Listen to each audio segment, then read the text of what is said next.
Hello everyone. Hey, I got asked if you could use untreated pine to make a chalk couture surface. So that's what I'm going to talk about today. So let me first introduce myself. I'm Mandy Ross and I'm with Gwen's Foxy Nest, and I've just become an independent designer with Chalk Couture and loving it. Love the products. I love anything that has to do with chalk paint, chalk paste. So this was like a perfect fit for me. I actually created and designed unique furniture pieces out of chalk paint. So just a natural fit for me to come into Chalk Couture. So I'm going to teach you how you can take this untreated pine and turn it into a distressed Chalk Couture piece with just some anti-Sloan paint and some general finish milk paint. I love both the products. And I'll just kind of explain the process I went through and kind of tell you some of the tools that I use and tell you why I like the milk paint and I like the chalk paint and I like Chalk Couture. So just kind of like 3 different product reviews in one, basically. So first you're going to take and just cut your untreated pine however you want. This one is 11.5 by 11. And the first thing you're going to do is to get the distressed look, you're going to paint your first coat. So whatever color you want peeking through is what your first coat is going to look like. So on this one, I used the anti-Sloan milk paint, or sorry, anti-Sloan chalk paint. And you can find this, just go to their website and you can find it at some local dealers. They're very exclusive. So if you can't find a local dealer in your area, you can also get it online. Okay, so reasons I like chalk paint. Reasons I like any project, they have to be forgiving. Okay, I'm not an expert in projects and creating my own stuff, so I like to experiment and kind of see where it takes me. I always kind of have an idea of the project I want, but as you know, like the project kind of takes over its own little dream, basically. It's like I would like to say. So chalk paint, very forgiving. You know, you just put one to two coats would all you would need. But since we're doing the distress, we're only going to do 1 coat of the underneath the first coat, the first color you choose. Okay, that's all you need. Chalk paint. You don't need to,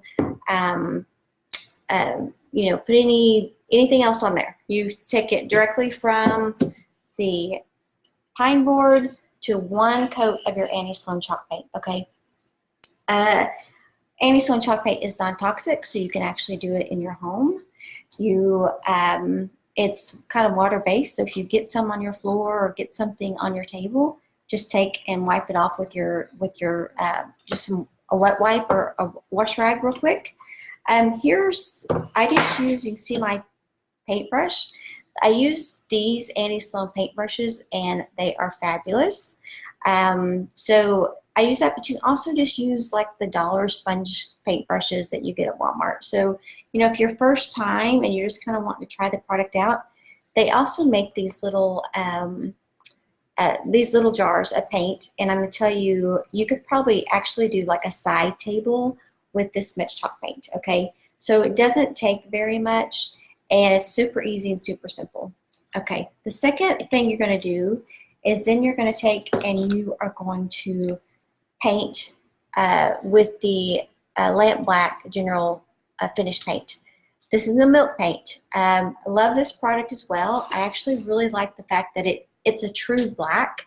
The anti-Sloan black is almost kind of a white-based charcoal look. So I chose to do it and use this general finish milk paint just to get the true black look that I was going for. Again, 1 coat.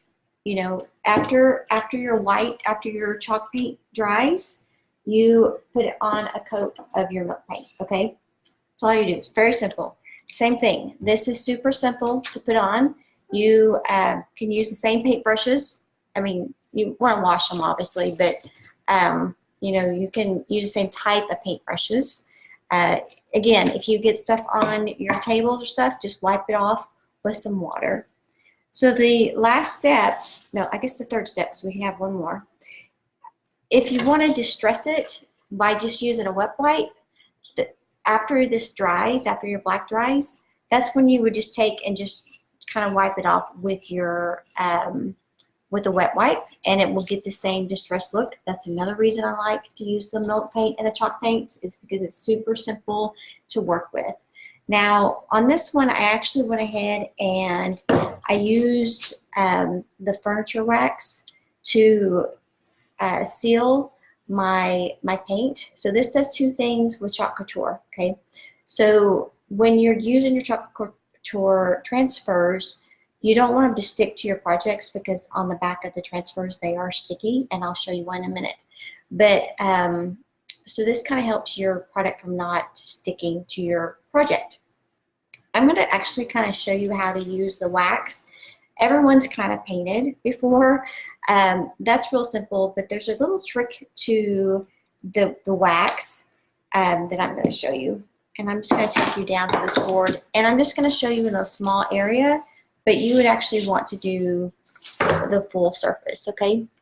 So again, I have a really nice waxing brush. This is Annie Sloan. You don't need this to do the waxing, okay? This is something that if you're doing a lot of projects, you might want to invest in, just because it's a time saver. But really, all you need is a cloth, like a t-shirt, and just dip it in your wax and get some wax on it.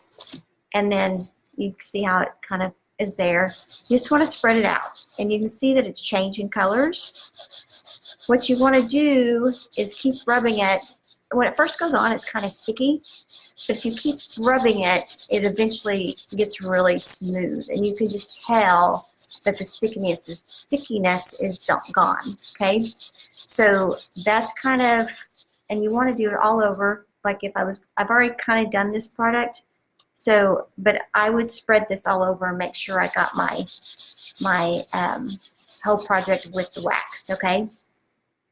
So next, what I would do is, if I didn't distress it with just a wet wipe before I put the wax on, I would actually use this is sanding block, but you can just use sanding paper, and I would literally just go and around the corners and get as much or as little of the area to come out, okay? That's how you get the different variations, the different definitions, okay?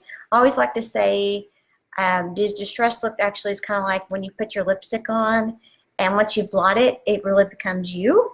So the distressing, I think, always just brings out your project just a little bit more and adds more definition and dimension. Okay, so this is the final product that I created, and I do have a tutorial on that as well, but look at some of my past videos.